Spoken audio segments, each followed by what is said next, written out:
मोस आपण से प्रोडक्ट टा केबे नेथिले आपण को तारीख में युटा में सारो जुलाई में अगस्त फास्ट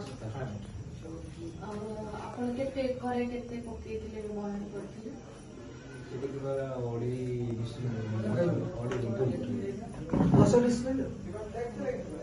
केमिति व्यवहार करथिला मुटे कहबो सेटा स्प्रे हेतिला मेसिन मो से माने केमिति कोन केते पानी रे करथिले केमिति कोन पकेइथिले सेटा पकेइथिले 15 लीटर पानी गोबर पानी दिया कि ना तापरे गोमूत्र ओडी सेटा स्प्रे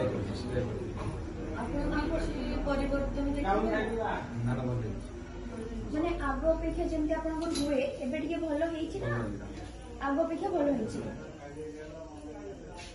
कोन माने परिवर्तन हेछि जेमति रासायनिक सार दउथिले आबे जैविक सार देले आपण कोन परिवर्तन आपण देखिले एटा पिलोटा अधिक आइ आ छिंचा बड बड धान बड तमे तो पिलो होइतला लास्ट पिलो जतो धान होइतला लास्ट तमे मते आसी गलो मुर्तुटिया धान कोन अब जे पइलु सेटा धानटा खराब हेला पूरा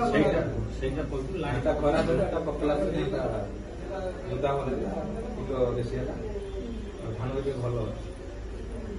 बेसी रोग पोक बेसी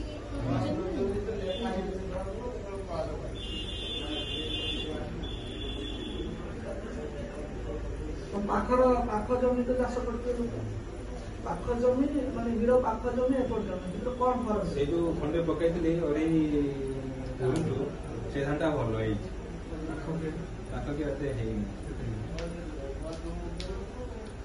हमर अपना ब्राह्मण जेमति हुए आपको लागु छै अमलटा माने बढ़ियो बोलिके अनुमानिक करछिन धान काटला परे धान रो वेटटा क्वालिटी ताको कंफर्म हो जिवे छै चासी मिनिमम आपनकर 10 डिसमिल रे हम अरे मीटर जो फैक्टर पके मिनिमम आपन को आसीबो 2 क्विंटल अधिक आसी